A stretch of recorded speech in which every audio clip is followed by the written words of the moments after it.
And joining us now to discuss the delicate issue of taking the keys to the car from your parents is early show contributor and psychologist, Dr. Jennifer Hartstein. Thanks for being with us. Thanks, Betty. This seems like a very tough conversation, as we saw in that video. It's not easy. It is not easy. You're really taking away the sense of freedom and independence, their own sense of identity from your parents, and now they have to figure out how to rely on other people. And it's a really delicate conversation because they're used to having that freedom, and now you're taking it away, and that's hard for anybody.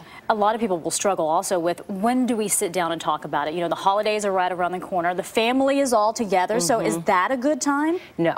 It seems like it's a good time because everybody's there. But the holidays are supposed to be about happy things and festive times. Don't use them to air the grievances or the worries. Find a time where the focus can really be only on the driving, not distracted by all these other things. You want to be able to have a very concentrated, focused conversation. So when is that best time, and how do you approach it?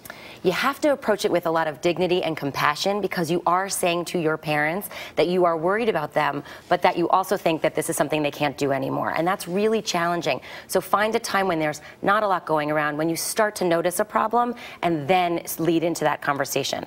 Is it difficult to get them to stop, to wean them off of driving and that independence that they really, appreciate, and the freedom of being out there to go wherever they want to go? It's going to be. So you want to actually do some really smart things. You want to approach it slowly. You want to start to say to them, hey, we noticed that you're getting confused and getting lost, or it's taking you longer to get places.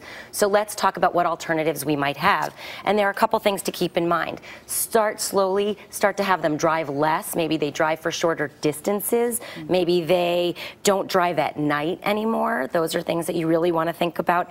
What other alternative transportation options are there? Does the community center offer pick-up and drop-off? Does the church offer younger members to help their parents, older members get places? Does Medicare provide transportation? So you want to know what other options there might be and offer those to your parents as well.